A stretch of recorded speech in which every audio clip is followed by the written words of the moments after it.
Assalamualaikum warahmatullahi wabarakatuh. Pada kesempatan ini saya akan menyampaikan penjelasan terkait praktikum analisis obat dan kosmetika dengan judul percobaan analisis cemaran logam berat timbal dalam sampel kosmetika.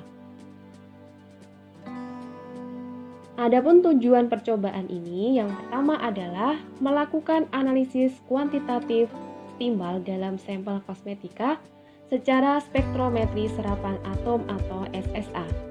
Yang kedua, menentukan kesesuaian kadar timbal dengan persyaratan yang berlaku. Sebelum saya jelaskan bagaimana tahapan prosedur kerjanya secara umum, saya sampaikan terlebih dahulu bahwa bahan-bahan pembuat kosmetik pada dasarnya terdiri dari bahan dasar, bahan aktif, dan bahan pelengkap.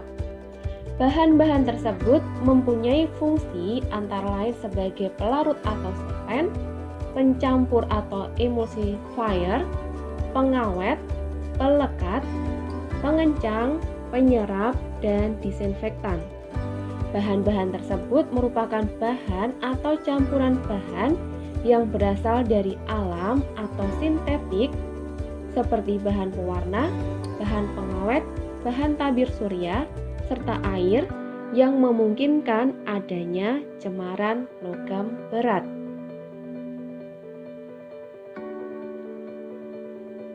Salah satu cemaran logam berat di dalam produk kosmetika adalah timbal. Kandungan logam berat yang berlebih di suatu kosmetik akan sangat berbahaya karena logam berat akan kontak dengan kulit secara berulang.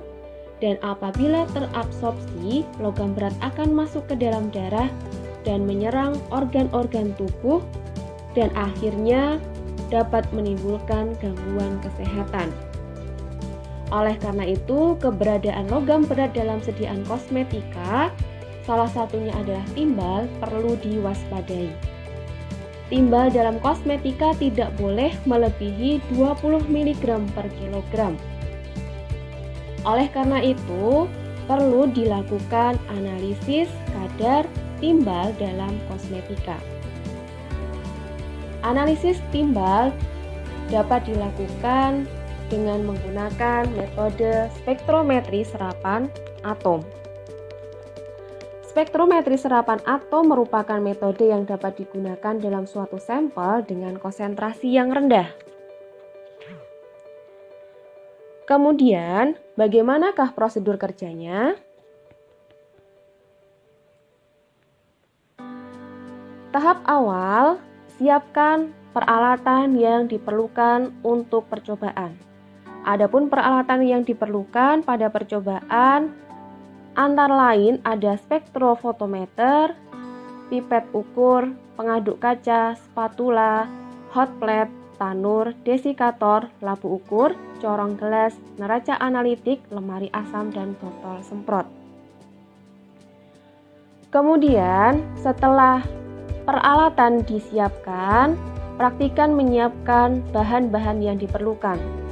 Bahan-bahan yang diperlukan antara lain ada asam klorida 10%, asam nitrat 0,5% dan 10%, magnesium nitrat 50%, asam klorida 6 normal, aquades, asam klorida proanalisis, kalsium askorbat 10%, kalium iodida 10%, asam nitrat proanalisis, natrium hidroksida 0,3%, natrium borat 0,5%, kertas saring, dan sampel krim yang digunakan. Setelah alat dan bahan siap, langkah selanjutnya adalah menyiapkan tabel data pengamatan. Tabel pengamatan dapat dibuat dengan cara mencermati setiap tahapan prosedur kerja yang dilakukan. Identifikasi data kualitatif dan kuantitatif yang akan dikumpulkan. Setelah itu, buat tabel data pengamatan. Tabel data pengamatan dimaksudkan agar penyajian hasil praktikum dapat disajikan secara sistematis dan informatif. Langkah selanjutnya adalah melakukan praktikum sesuai dengan prosedur kerja yang terdapat pada buku panduan. Pada percobaan ini, analisis kuantitatif PB atau timbal ditentukan dengan metode adisi standar. Penggunaan metode adisi standar dapat memperkecil kesalahan analisis yang disebabkan oleh perbedaan matriks. Prinsip dari metode standar adisi ini adalah sampel ditambah dengan larutan standar. Data konsentrasi standar dan absorbensi yang terukur kemudian diplot sehingga diperoleh persamaan kurva adisi, di mana konsentrasi sampel dapat ditentukan dengan cara memasukkan nilai Y atau absorbensi sama dengan 0. Setelah itu didapatlah konsentrasi dari sampel yang dianalisis.